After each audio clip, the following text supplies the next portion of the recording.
Hello, POB staff, students, and alike to this very special moment in POB JFK's recent history. POB News is back and better than ever. This is the first in a series of bi-weekly broadcasts presented by Mr. McCarroll's video production classes. POB News will cover the latest in sports, clubs, upcoming events, student interests, and so much more. Stay tuned and stay informed with POB News created by students for students. I'm Issa, and this is Hawk Talk.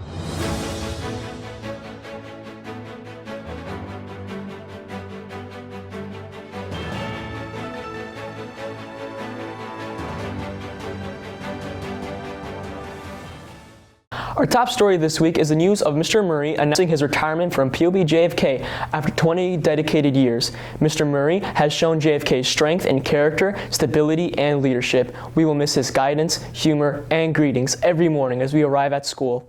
He supported POB through the best of times and the saddest, always sharing his thoughtful words with love and respect. From all of us here at POB News, congratulations. We wish you a retirement full of health and happiness. And now for weather. Alex?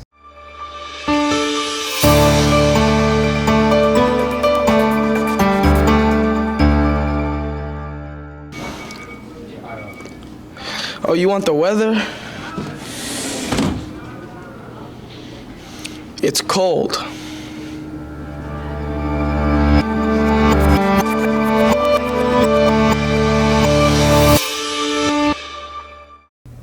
Okay, that was not very helpful, Alex. Up next, we present our student athletes. Our sports editors, Sam and Anthony, are here to share the success, inside stories, and statistics of POB varsity sports. All of our sports teams have had great seasons. We would like to highlight certain accomplishments. Congratulations to Emma Heaney for being named the top 100 basketball player on Long Island this season. She also broke the school record for points in a sophomore season. Congratulations, and we wish you guys luck in playoffs. Now, to boys basketball. They are currently 1 win away from clinching playoffs, and they will look to do so this Friday at home at 7 o'clock, so pack the nest. Our wrestling team has also had a great season, and they will be heading to their qualifiers this Saturday. We would also like to congratulate Alyssa Sanborn and Marissa Schlossman on being named to Newsday's top 10 gymnasts on Long Island. And also a huge congratulations to the boys bowling team who just had an undefeated season and won the conference championship. And in other news, our track team also had a great season. Tom Rosen, Taylor Korn, and Kayla Leibowitz, along with our girls 4x200 relay team, will be competing at counties this Saturday. Great job, athletes. Go cheer on your classmates. All scheduled games are available on the POB School website. Just go to pobschools.org and click on Athletics. Next up, we have Justin and Enrique reporting on the annual SECO Hoopin' for Hope basketball tournament. This tournament is dedicated to beloved POB business teacher, Mr. Michael Secco, who passed away, sadly, away from cancer in 2012. Please watch as teachers and students come together for this meaningful event. I'm Justin. Who am I here with? Abby Ostrager, Julia Powers, and Taylor Diamond. Why'd you set this event up? For our DECA manual, we wanted to raise awareness and funds for the American Cancer Society and the Michael Secco Memorial Scholarship, which was made in honor of a business teacher here who passed away due to cancer. How many teams were able to participate today? There were about 21 teams who participated today, along with 12 refs. Awesome, thank you.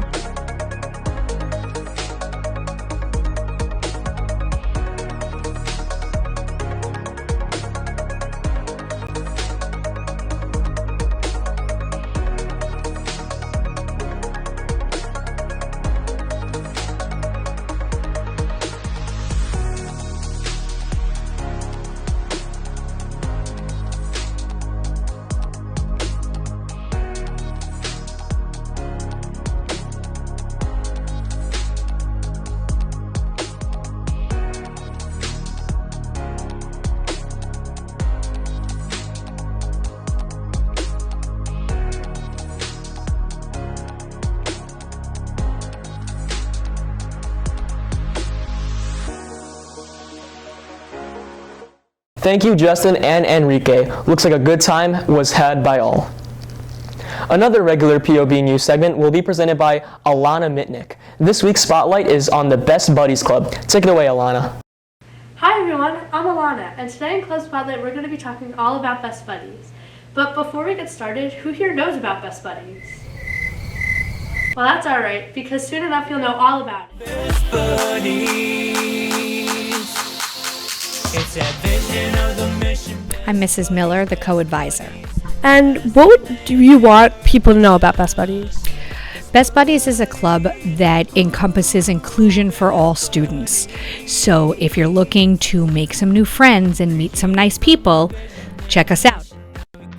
I'll just help everyone out and just work towards our goal as a club, which is to include everyone and make sure everyone has someone there for them and make sure that friendship is within everybody's lives, no matter who they are within this high school.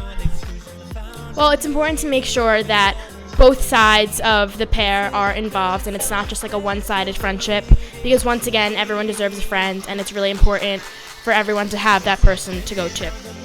I've learned so much and I've gained so many new experiences. I learned the values of friendship and inclusion. I've learned that patience is such key, especially with these friendships. It's so good to just have patience and be able to talk with people. We are in such like a speed society. It's so good to just sit down and have someone that you can rely on and talk to at all times. It emphasizes like inclusion for everyone, no matter who you are, and it's a friendly space, friendly area for everyone. The goal of the club is to gain friendship and have fun and just make new friends, and I've learned that becoming a friend is way important. It shows kindness, and as a senior I'm allowed to show that to my fellow peers and the underclassmen who are trying to become seniors and go to their future. Well, that's it for this installment of Club Spotlight, and maybe your club will be next. Best buddies, ooh, best buddies. Thank you, Alana. For more information about the Best Buddies Club, please see Mrs. Carullo or Miss Miller. On to something different. If athletics or clubs are not your thing, Michael Savino is here with 6-minute crafts. Because 5 minutes is never enough.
I'm just glad that clip wasn't 6 minutes. We now invite you to join Amber in the crowded hallways of JFK asking the hard-hitting questions we've always wanted to ask our classmates. Amber? Okay, how do you put on your shoes in the morning? Do you put on socks and then your shoes, or sock, shoe, sock, shoe? Socks and shoe? Socks and then shoes. Shoe, sock, shoe, sock. Do you eat mac and cheese with a spoon or a fork? Depends on the occasion. Spoon or a fork? Depends on the occasion. What do you mean depends on the occasion? Spoon or a fork? Like yesterday, I ate it with a spoon. But like sometimes I eat it with a fork. I don't eat mac and cheese. If you were to eat mac and cheese, would you eat it with a spoon or a fork? See, this one, honestly, it goes both ways. You can have it with a fork or you can have it with a spoon. Just depends. Me, I'm a hands guy, so I'd probably eat it with my hands. You know, this is controversial, but I don't really care. Whatever's in the the cabinet, that's what I'll grab out. I have a spoon, I'll grab a spoon. I have a fork, I'll grab the fork. It's whatever gets the job done. I'm gonna be completely honest. I haven't had mac and cheese in a very long time. But if I'm going to eat mac and cheese, I want a dual threat weapon. I want a spork. Personally, it's the best of both worlds. Some would argue that it's the worst of both worlds. I think you're combining two key aspects that are required for mac and cheese consuming on a high level. And that's all I have to say about that topic for sure. That's it. Thank you. Thank you. How do you guys eat your Oreos? Do you break it in half and eat off the cream, or do you just eat it completely like whole? I'll actually start this one off.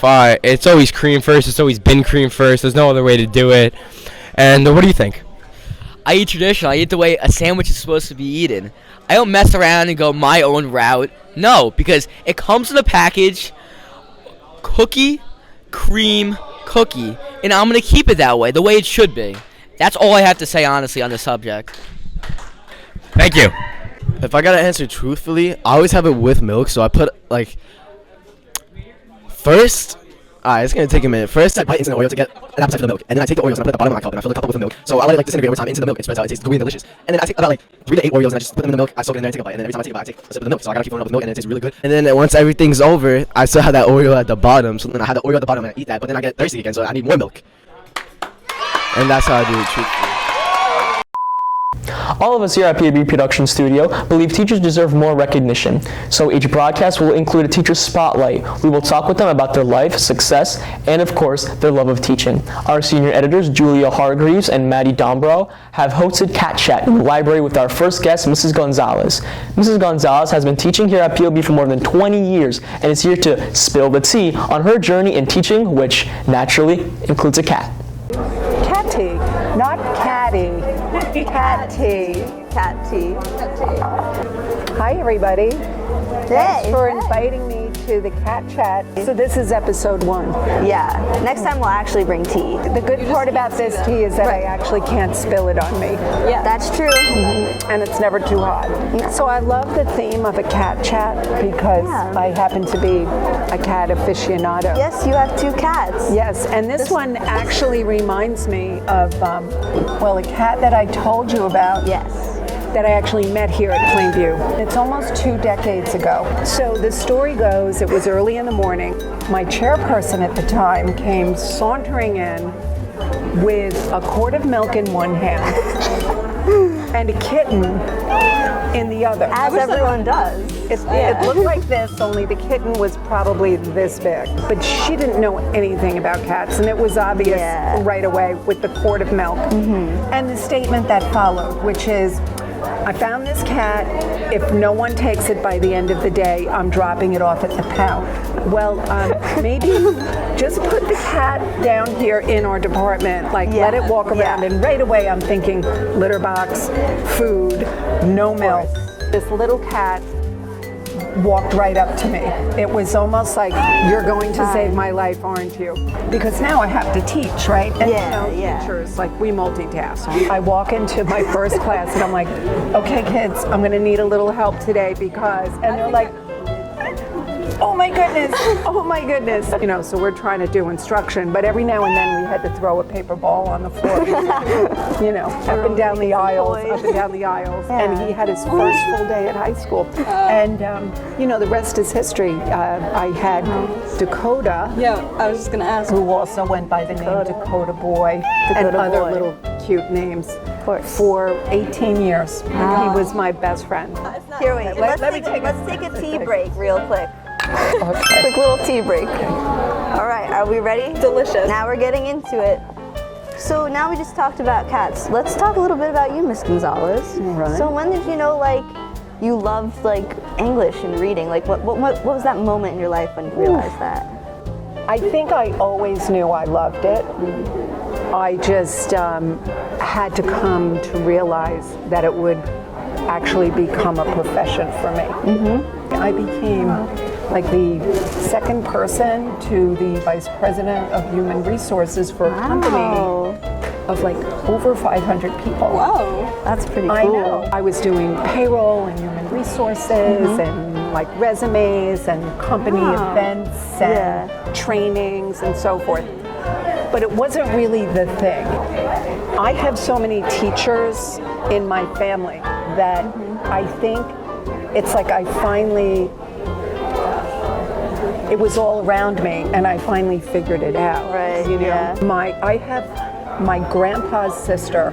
She was at MIT and one of the first, we call them coders today, for one of the first computers. I think they called it the UNIVAC, the MISSISSIPPI. Yeah. And then my aunt, who was my grandmother's sister, was one of the first women deans at Hofstra. Wow. My dad was a professor at Georgetown University for 30 years, and then he was a professor in his retirement at Oxford University. And then my mom was preschool vision coordinator for Suffolk. I think my long story short is that like education and teachers were around me my whole life. Yeah. And then I finally came to a point where I realized that I was a teacher that just needed to step in the classroom. I think you stepped in the right room. You did step in the right room. Okay, wait. Let's cat sip to that. Thank you. To the cat chat. Yes, to the cat chat. Let's do it. Let's do it. Thank you. Well, this was fun. And that's a wrap. We want to take a second to thank all of our students, teachers, and staff that made this video possible. See you in 2 weeks, POB.